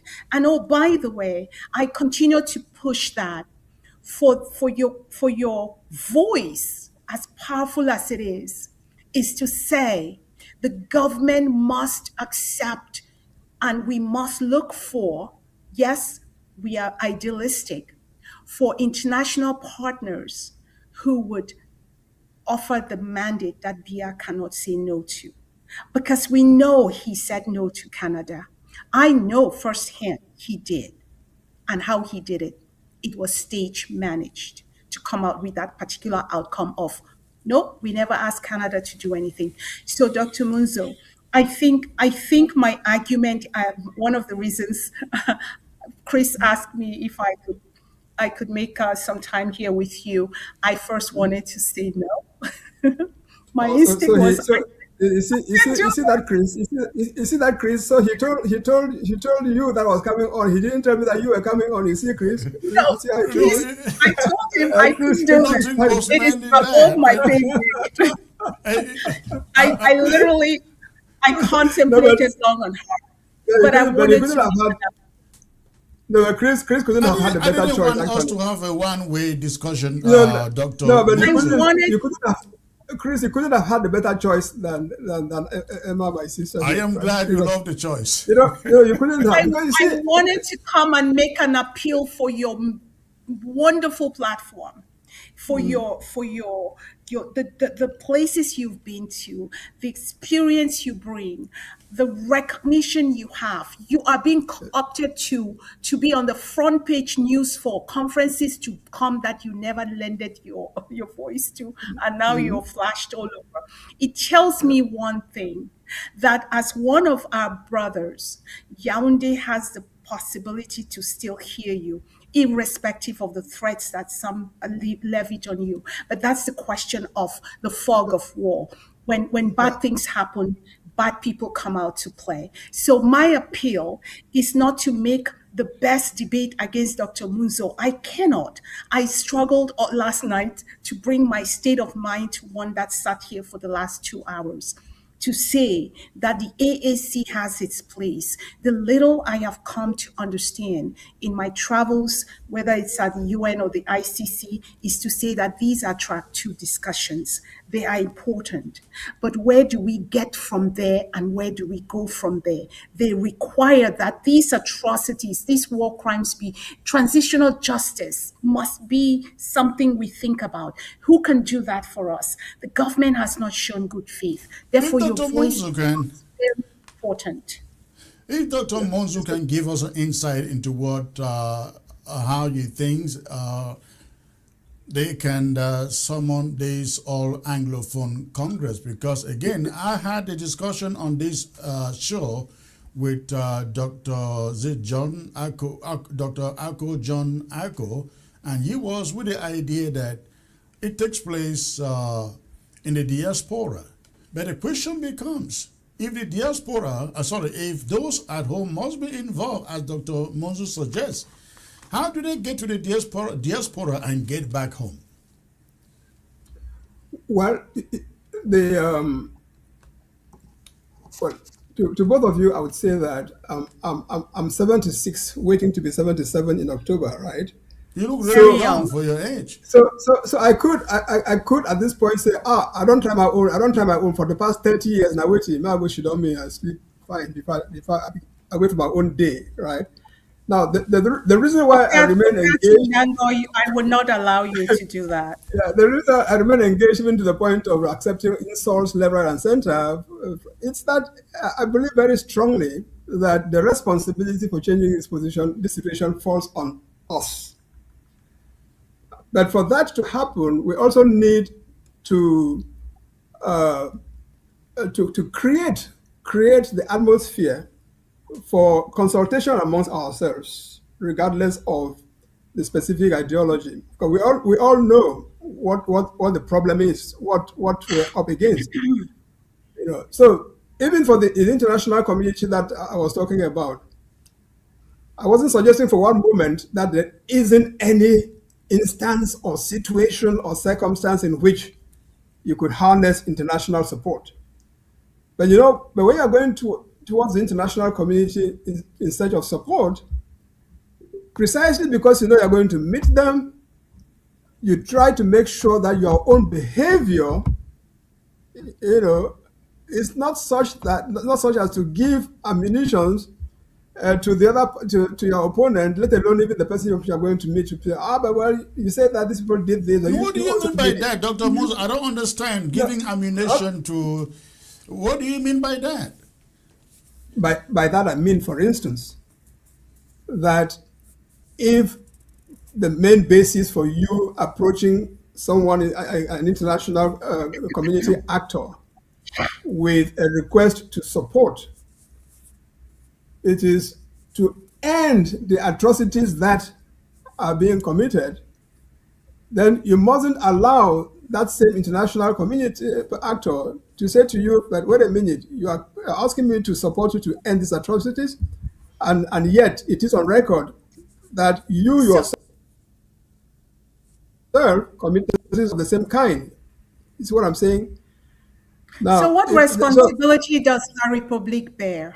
And we are not here. We are not here. Let me just be clear that the idea is not to point, right? We don't have the ability to change the status quo unless we have that coming together collectively to gain the support of the international community. But what I hear, Doc, is that the responsibility for the Southern Cameroon lies with their behavior.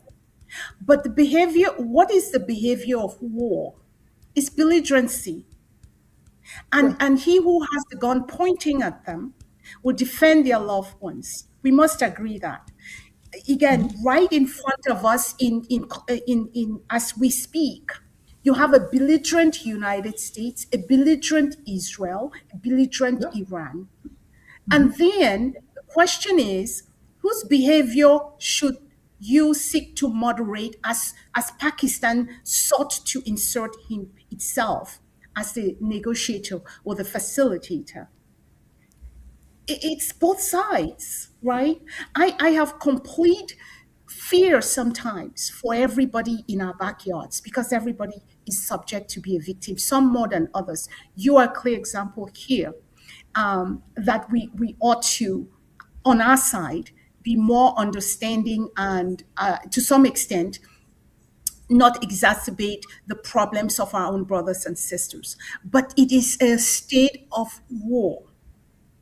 So you expect the underbelly to be at play.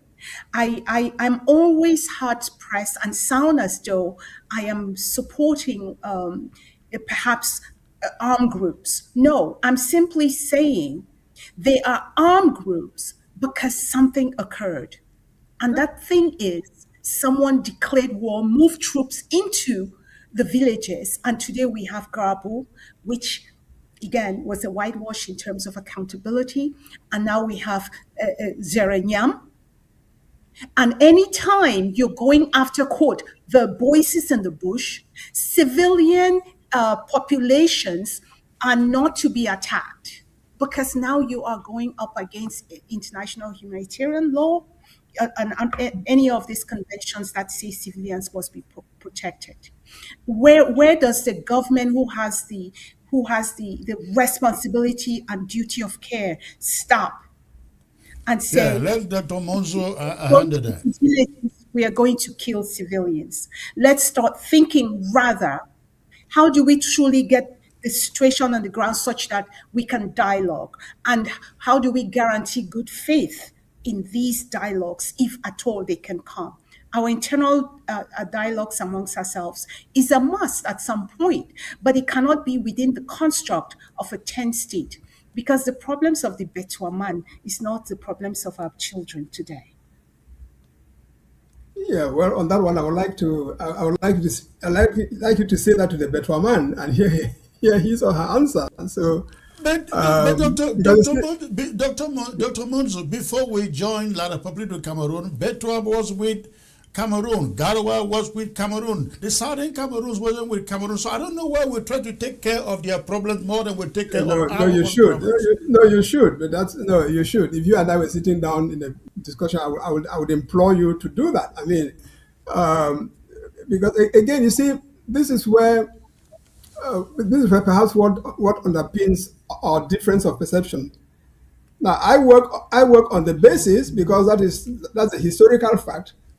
I work on the basis that our country, the country itself, was created by colonialists, and they did all this dividing into Anglophone, Francophone, and all of that. And then it is that same international community, through their system of decolonization, that brought us into this thing of independence by joining. And they did it, and they're done with it. Okay, and they're leaving us to manage the consequences of that. They did it, and they're done with it. All right, so we cannot. I can't work on the basis that, well, we are not. I'm not because I'm a Southern Cameroonian. Therefore, I mustn't worry about what is happening in the rest of Cameroon. I believe that I am a Southern Cameroonian in Cameroon, and that to the extent possible, trying to cure ourselves of the afflictions that have been put upon us by an irresponsible regime in Yaoundé, whose victims are both Anglophone and Francophone. Yes, I would be quite willing to work with Francophones against a regime whose misgovernance has led to tremendous to consequences for all of us. You know, so what I mean, I think this conversation for me is it's an energizing and good pointer, but I can only hope that we can broaden this, so that we take the opportunity to devise a better strategy for ourselves, instead of just spending so much time at each other's throats while our common torturer is watching in glee. So where do we go from here? The idea of a conference is up. Now, again, in practical terms, or you try to surmount a difficulty. Yeah, when it stands before you, you don't skirt around it. You try to confront it. So there are options. We can meet in Cameroon. Or the ideal would be that we have a conference in Cameroon. But if it is not possible to have it in Cameroon, then we can have it abroad, with all the in-person participants meeting in one place abroad, or we can even have a combination of in-person and virtual, in the sense that people could be in Cameroon and take part in such a meeting virtually. But in that particular respect, I know things may have changed a lot in the past 10 years or so. We are in 2026, I would say in the past 8 years or so. For me to share this with you, we set a date, Cardinal Toomey and his co-conveners and I set a date for the Anglophone General Conference that we're going to hold in 2018, and it was going to be in July of 2018. I received a phone call because, incidentally, in the preparation of that thing, I made a point of going towards Yaoundé, towards the authorities in Yaoundé. Because in my mind, I was like, whatever outcome we have from that Anglophone conference, you will be obliged to engage with Yaoundé in the next step. Because the next step was convene a national conference or dialogue on the Anglophone problem. But this, as adopted by us Anglophones in our meeting, these are our demands. These are our demands. For us, this was going to form the agenda for that discussion at national level. So I made a point of not acting as if I was taking measures behind their back. I went up front to them and said, we are trying to do this. So when the announcement went out, the day it was announced on radio and television that the conference was going to take place, I think on the 27th or so of July, I received a phone call. With two senior officials at the presidency, and I mean at pretty high level, cabinet minister rank. Two of them, we were sitting together, as they told me, when they called me. And it was for me to say, okay, they've heard about this announcement, but they think that the timing is wrong, in the sense that we are only a few weeks into the October, I think it was October 7th or so, 2018 election, and we were planning on holding this in July. So of course they said, oh, well, we cannot predict what will happen. These top level officials, were they Anglophones or Francophones? One Francophone and one Anglophone. Okay. One Francophone and one Anglophone. So they said to me, well, listen, we don't, as people, everything now is geared towards election in October. We don't want the situation of chaos or disruption or civil this and that. So why don't you guys hold that meeting after the October election? And well, I conferred with the conveners, and they agreed that we postpone to November. Now I'm recounting this to say that maybe it is not so impossible to approach these people, talk to them, let them see why this is necessary, why it is reasonable, and so on. And if they turn their back on us, we draw the conclusion and do the next thing, which will integrate the fact that we should not expect collaboration from them. Now, if they say they're not collaborating with us, is that supposed to be the end of our road? No. That's a good question, Doug. And if I may add another question to it, we are running out of time here. I think we have just about 5 minutes left to go. But if I may ask, if this conference doesn't hold because La République doesn't want it to hold,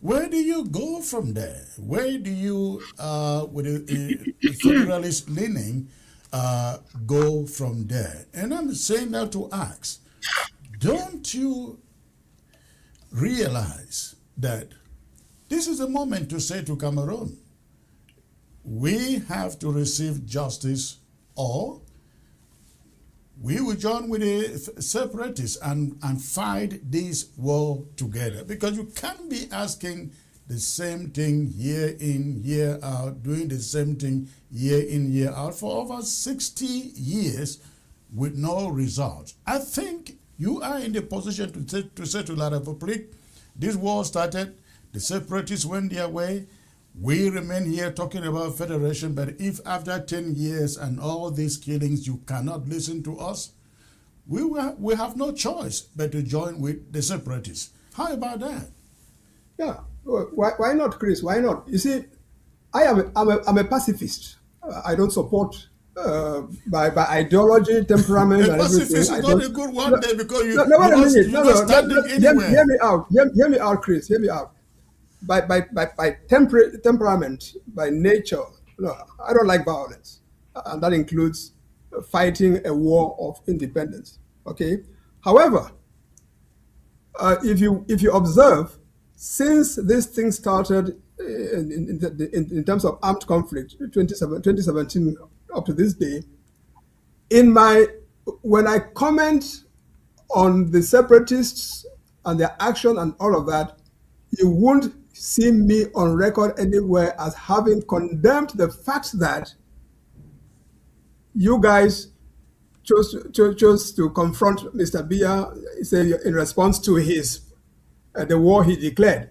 Okay, so I'm not on record as having criticized the war option. Why is that?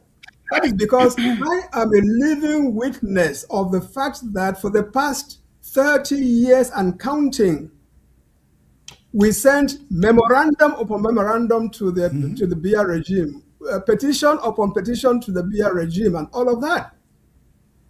So yes, we gave them, as was said in Bamenda, a reasonable time, and they did not respond. So, but then if you decide that they've chosen not to respond, and therefore you want to take the war option, then you need to prepare yourself sufficiently. What does that preparation take? To wage that war, okay? What does the preparation take? Oh, come on, Chris! You are fighting a war of independence. You should know that. Okay, but you are talking about preparations, and we have been in it for 10 years already, still fighting. What else do we need to prepare? Well, you want to talk about everything on the set here? You have your liberty, dog, to say anything you want. No, don't say everything on set. Okay. Yes, we can have conversations. I think one thing I can add to this conversation from my limited understanding is this: that in all wars there is a perceived weaker party and there is an explicit weaker party. One might argue that perhaps the war in Ukraine between Russia, the reduced version of Russia after the breakout of the Soviet Union, and Ukraine, which was one of its states, is perhaps a fight of equals, right? Both of them have some measure of power. In our case, there's a weaker actor here, clearly, an actor that is hardly, one would say, cohesive, highly fragmented. As I mentioned earlier, whether it was the FARC in Colombia or the IRA in Ireland or ANC in South Africa for some distance past now, and currently with Iran and the United States or Gaza and the rest, we still see that when war is the issue, the emphasis has to be on a negotiated settlement. Asking one party to either behave normally falls on deaf ear. Asking the party who has the power to be petitioned, we have to look to history to inform us that has not worked. Taking measures into our own hands, everybody would say that comes with its risk. But in a case where the war is persisting in the sense that just a few weeks ago, no one heeded the Holy Father's appeals for peace, and still civilians were killed, even if it was one amongst the 14. We must all agree that it needs to stop.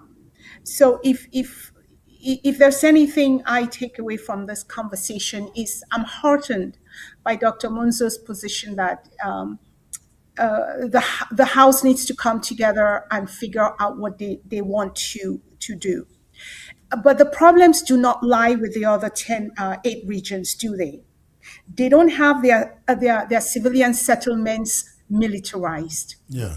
They don't have every young man over 13 an endangered species.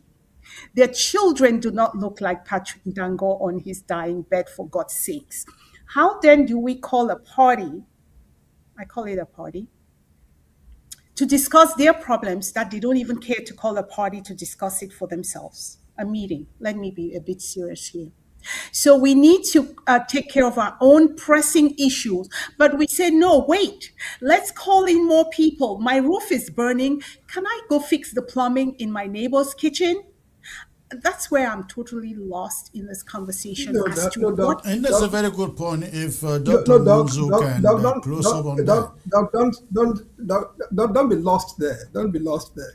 No, You I know, am lost. I think she let me raised give a you, very Roof pertinent is point, burning, Dr. let me give Munzo. you, and I'm Doc, concerned but about my neighbor's plumbing, my neighbor's let me give you, roads. Doc, My children Doc, are dying. My yeah, but village is Doc, burned. take this example. Take this example, Doctor. That it's very small. It's small, but it's significant in terms of what we're, the discussion. You know full well that when the when London University opted out of conducting our GCE, right? Setting the GCE exams for West Cameroon. Colonial relics. Yeah, but when they opted out of it, what happened? The ministry, the setting of the GCE was taken over by the Ministry of National Education, as it was called at the time, right? With the Education Department of Exams and all of that. Okay, but the first 2 or 3 years of the functioning of that institution, the handling of our GCE left West Cameroonians mad, in the sense that it was a scandal the way the thing was being handled. Now, the same ministry was the one handling Francophone exams for a much longer time than before we even came into that arrangement. But we protested against the way it was happening, and we said the solution for us Anglophones is the creation of a GCE board. You remember? They said a GCE board. Now, we didn't say that we're not going to bring up our problem until the Francophone regions, provinces, as they were called at the time, do. We did not say that. We knew this was our problem. We are going to put it up, and we But did. that's what you are saying now, Dr. But Munzo, that we have I'm coming to this now, Chris. But that's what we Chris, are I'm trying coming to to this say, now. that we have to solve the problems in Garoua in solving the problems in the Southern Okay, Cameroons. no, Chris, listen to the rest. Listen to the rest. Now, when you pushed and they decided that they would give you a GCE board, what did they do? They created the office, the baccalaureate, also. You understand? Yes. So you both had problems. You, the Anglophones, you are so, you like to complain, you like to insist on your rights and all of that, and you go out for it. And you did. But after you did, then they just said, but wait a minute, these people are going to get a GCE board. Why should our own exam system continue to be messed up as it is being in the Ministry of Education? So let's also have a thing. So they created the office, the baccalaureate for them. Would you say that because they benefited from what you did, it was wrong for you to start, or for that matter, for them to? That's one anecdotal example I'll give you. The second is... But your prescription here is that we have to consider them if we are considering a federation, which is the reason why you don't see the need to support a free and independent Southern Cameroons, because your question becomes, if we are going back to 1961, what happens to them in Garoua, in Ngaoundé, Betwan, all those places? No, Chris, I want to push back a little on that, and I'll tell you why. If we hold for a moment the 1972 unconstitutional dissolution of the Referendum, Federation. yes. Yes. I keep saying if we do not recognize that the ground has shifted, then we can do an academic exercise here until the cows come home. Between my brother, Dr. Muzo, and myself, I'm sure there are 1,000 books out there that can illuminate this conversation better. We cannot pit the thesis or the core problem on these historical markers and forget the current situation. The current situation has moved it into an entirely different conversation where if we solve that, I suspect the rest will fall in place. If one party refuses and believes that some people carry gun because of marginalization, I think we'll go and build some roads, appoint a new, maybe they'll call my brother here to come and be vice president, which I think would be an insult to him at this point. It doesn't answer our problem. I strongly believe for any justice, for any peace rather, of justice and accountability has to be forward on everyone's mind, because there will never be a true reconciliation, a true approach at peace if we say we are so right in the fact that our co-equal state was abrogated at some point that we will fix ourselves there. That's a conversation to be had, ancillary or in addition after we have dealt with the pressing issue. Hence my metaphor. Wetin person for better adi do wey house no dey burn, adi go fix the plumbing system in a communal fashion. Meanwhile, there's a fire on my roof. Can we see that as a complete negation of our own troubles until the so-called elites of Southern Cameroons agree that they have a more pressing existential threat around themselves and future generations? They'll stop solving the problems of people who don't even yet recognize they have a problem. Yeah. They lost an election. They usurped an election. The presumptive leader may never return to his home country, languishing now in exile. Who has heard of Shiroma lately? They tried. Let's give credit where credit is due. And they All were right. subjugated by the same regime. So the argument is still that AAC and the appeal must reframe its mandate, not its mandate, its framework entirely. They can act as a track two. No one will quarrel with that. But they must also use all the big guns they have in terms of position, in terms of idea, and not least, why not ideology, to say we must have an internationally mandated mediation that La Republique cannot wiggle its way out. So we can take the fire off our roof, and then maybe from that basis, we can then see what the track two surfaced as commonalities across the region to deal with it. Until then, I am hard pressed to understand where we are going with this. All right. Yeah, Dr. but Monzo, I 50 am, seconds response, and then we'll call it a night, please. yeah, no, but the 50 seconds is basically to say that I am heartened by this discussion, and also that I don't think even the idea of the Anglophone get together, whether conference, blah, blah, I don't think that is something that is to be rushed, because this kind of consultation, this kind of discussion needs to be engaged for people to flesh out the idea. Because you call for it doesn't mean that you who have called for it have every element of it in your mind. But this kind of conversation in the weeks ahead should enable us to flesh out the idea and decide how to proceed, as opposed to just dismissing it. Because the attitude of some people was just to dismiss it. Oh, now who they will go for there? No. We should, in the days and weeks ahead, we Anglophones should carry on this kind of conversation and get to the point where the number of people who are piloting, and let's not shy away from it, some people are going to have to pilot the idea. The number of people who are piloting the idea will then, define how we proceed. But it needs to be something that engages all of us. All right. Dr. Munzo, Dr. Eba, thank you very much for coming on. We will continue this discussion in the days ahead. I believe in the idea. I just hope that we can find common ground when we come together. Thank you for joining me on the show, sirs and ma'am. Thank you. It's been my pleasure. Good seeing you, Dr. Munzo. Thank you, my dear. Thank you.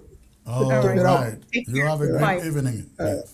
Thank you. Bye-bye. Okay, ladies and gentlemen, in a few minutes, I will be back. And when I come back, I'm going to be telling you what I discussed here on Monday. Stay put.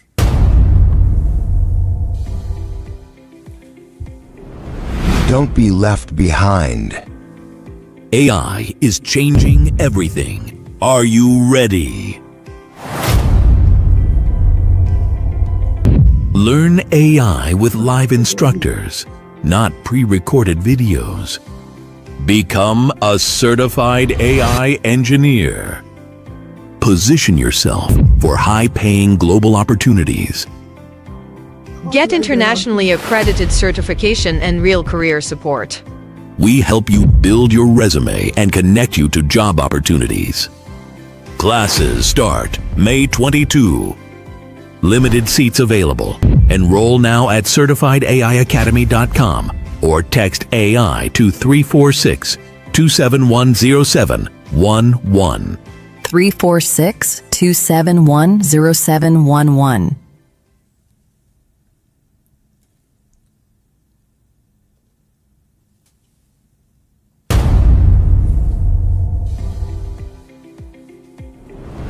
Don't be left behind. AI is changing everything. Are you ready? Learn AI with live instructors, not pre-recorded videos. Become a certified AI engineer. Position yourself for high-paying global opportunities. Get internationally accredited certification and real career support. We help you build your resume and connect you to job opportunities. Classes start May 22. Limited seats available. Enroll now at certifiedaiacademy.com or text AI to 346-271-0711. 346-271-0711. All right, ladies and gentlemen, thanks for staying tuned. I will be back here on Monday to bring you details on the death in the Kondenge of Asa Patrick Ndango. He died today in the confines of Kondenge in La République du Cameroon, and coming live, I was told his remains were on the way to Bamenda for burial. We will dwell on this subject on Monday with details when I return to the show. In the meantime, thank you for tuning in. You have a great weekend. Good night.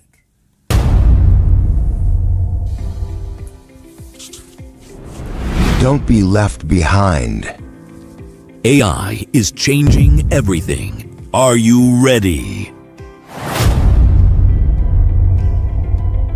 Learn AI with live instructors, not pre-recorded videos. Become a certified AI engineer. Position yourself for high-paying global opportunities. Get internationally accredited certification and real career support. We help you build your resume and connect you to job opportunities. Classes start May 22. Limited seats available. Enroll now at certifiedaiacademy.com or text AI to 346-271-0711. 346-271-0711.